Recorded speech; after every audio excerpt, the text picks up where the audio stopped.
Salam uşaqlar, bu gün mən sizlərə Teams proqramını necə telefon vasitəsilə giriş etmək olar Teams proqramına.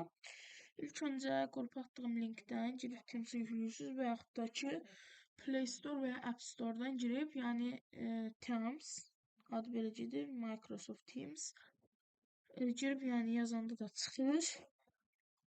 Həm Android, həm də iOS bu proqramı dəstəkləyir. Girib birinci bu proqramı yüklüyorsunuz. Daha sonra bu proqrama girirsiniz. Proqrama giririk. Proqrama girəndə belə bir səhifə açılır. Buradan işə başla düyməsini seçirsiniz. Daha sonra buradan sizdən e-poçt və ya telefon nömrənizi daxil edin yazırsınız. Buraya öz e-poçtunuzu daxil edirsiniz. Telefonunuzda olan e-poçtu yox. Bu e-poçt hansı e-poçtdur? Siz şifrə təyin edərkən və ya şifrəni bərpa edərkən yuxarıda yazılan e-poçtdur. Bu e-poçtda birinci sizin uçuş kodunuz gəlir. Birinci uçuş kodunuzu yazırsınız.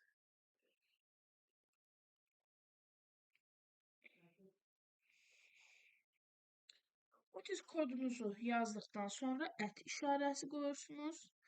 Daha sonra student.edu.az yazırsınız və bu olur sizin elektron poçtunuz. İndi mən bura uçuş kodunuzu yazmışam, amma baxın bu hissəyə. Bu hissədə siz öz 7 rəqəmli uçuş kodunuzu yazırsınız. Daha sonra isə bu gördüyünüz yerə öz parolunuzu daxil edirsiniz. Bu parol hansı paroldur? Biz baxın burada da baxın yazılıb, baxın virtual məktəb. Virtual məktəbə xoş gəlmisiniz. Biz girib virtual məktəbdə valideynimizin siması ilə öz virtual məktəbimizə daxil olub özümüzə ki kod təyin edirik, ha.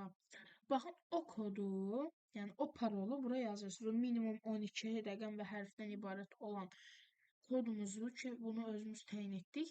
Bunu buraya yazırıq. Bu cür formada mən öz parolumu yazdım. Daha sonra buradan daxil ol düyməsini seçirik. Gəlir ki, qeyd dəftərləri, faillər, tapşırıqlar, hamısı nəsə. Növbəti seçimi, növbəti və anladım. Seçimini edib yenidən anladımı seçirik. Daha sonra gördüyünüz formada məndən icazələr istəyir. Bütün icazələrimi verirəm. İcazələrimi verdikdən sonra gördüyünüz kimi artıq mənim Teams proqramım bu cür formada açılır. Bu isə gördüyünüz mənim Teams-imdə olan artıq parametrlər bölməsidir.